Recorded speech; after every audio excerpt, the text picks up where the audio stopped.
One of the most painful and depressing things in life is when we need to make a change and we know it. Our whole life or a part of it, and we don't do anything about it. And we keep going, why can't I do something about it? Why won't I do something? Or we keep putting it off. I got to figure this out. Kick the can down the road, as they used to say. And then there are a lot of reasons. I mean, our brain, yes, is wired against change as a defense mechanism through, our evolution over a couple of 100,000 years, or fear of failure, fear of not knowing what to do yet, fear of looking foolish, whatever the case may be. But generally speaking, it's avoiding something that's hard. We spend our lives avoiding things that are hard. But in this case, sometimes you've got to take on something that's hard. I was in this same situation and I was stuck and reluctant and resistant. And then I discovered what turned into three, I'm going to call it baby steps, meaning they're easy and it doesn't take much to get out of that stuck avoidance that you're in and get going, which actually makes it easier and gets you motivated in doing the right things. So what happened with me was that when I was going through this period, I just happened to, I think it was on Medium, I came across this article and it was about choose your hard. I'm like, what the hell is that? And it's real simple. So let's say you're in bad health and you're out of shape and you need to get healthy. Well, that's hard. Or your finances are a mess and they're in trouble and getting things straightened out. Well, that's hard. And then making a major change in your life. Well, that's hard. However, not doing something about your poor health and the consequences that are in store for you, that's harder. Not getting your finances fixed and living in that state of fear and maybe even deprivation, that's harder. Not making the change in life that you need and continuing to live something that's wrong for you, that's harder. So choose your hard. Choose the hard that's got the return on investment. If you've got to put in an effort and it's going to be hard, then pick the one that's got a payoff that makes that hard worthwhile for you. Because what I realize is that, yeah, if I don't do this, I'm going to live in that drip, drip, drip water torture misery of not making the change. Or at some point in there, I learned that the number one regret of people in their final days, on their deathbed, multiple surveys confirmed this. Their number one regret was, I never went for it in life. I never lived the life that was right for me. I mean, I envisioned myself. I went that far. I envisioned myself in that state. And I'm like, there's no way I'm going to let that happen to me.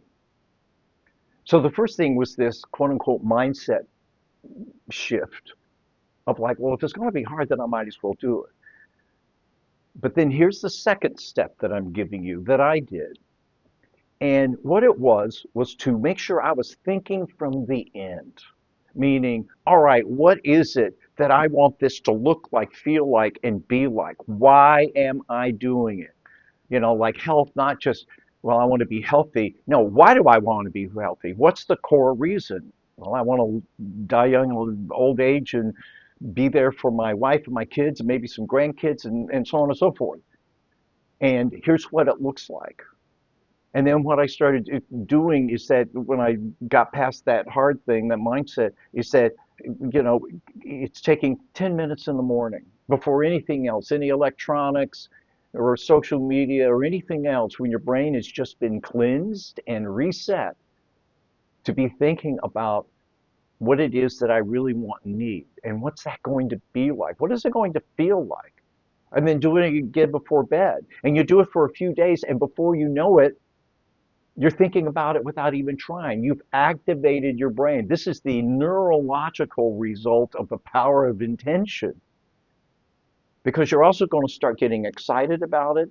And you're not just going to be kind of starting from I don't know where to start. That's one reason why people are reluctant to change. You're going to know where to start. You're going to start seeing that vision, and that leads to the actions, tasks, and choices that you have to make. So really start envisioning it. And then the third thing, and this was great. I mean, it was an amazing result. I've gotten great feedback on this. Was one of the things that I needed to change was my health. It wasn't god awful, but it wasn't great, and the trajectory was pretty bad.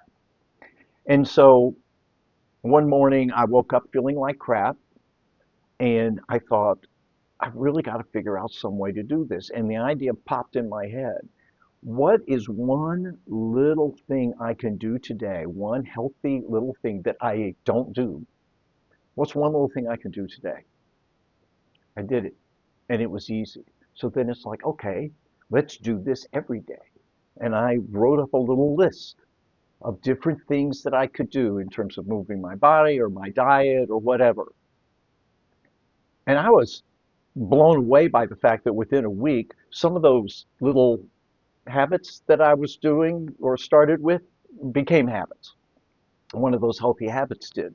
And I call them baby steps. I was just taking little baby steps to getting healthy. And just like a baby, who gets up and falls, but then toddles and then walks and then runs and then rides a bicycle and climbs trees and all, it took on a life of its own. It became natural because within a couple of weeks, some of those habits I was keeping, and I started researching it more, and I started feeling the results, and I started feeling great about myself. And then what that turned into is that, the best compliment I get is people saying, you in no way, shape, or form remind me of someone who is your chronological age. And especially when it comes to your health and the way that you move and a full golf swing and playing racquetball. And that all came from just little bitty steps to the point where it just became a part of me. So choose your heart. If, if both directions are going to be hard, choose the one that pays off for you. And then make sure you've got this clarity of detail and emotion and feeling and what it looks like and feels like when you make this change. You might not know how to do it. You may not even know exactly what it'll be, but just knowing the relief and or the promise of what that is going to get you excited and start your brain conspiring with you. And then just start with those baby steps. 10 minutes in the morning, 10 minutes in the evening, getting that clarity, getting that intention in your brain, and then the baby steps of one step at a time, getting to where you need and go.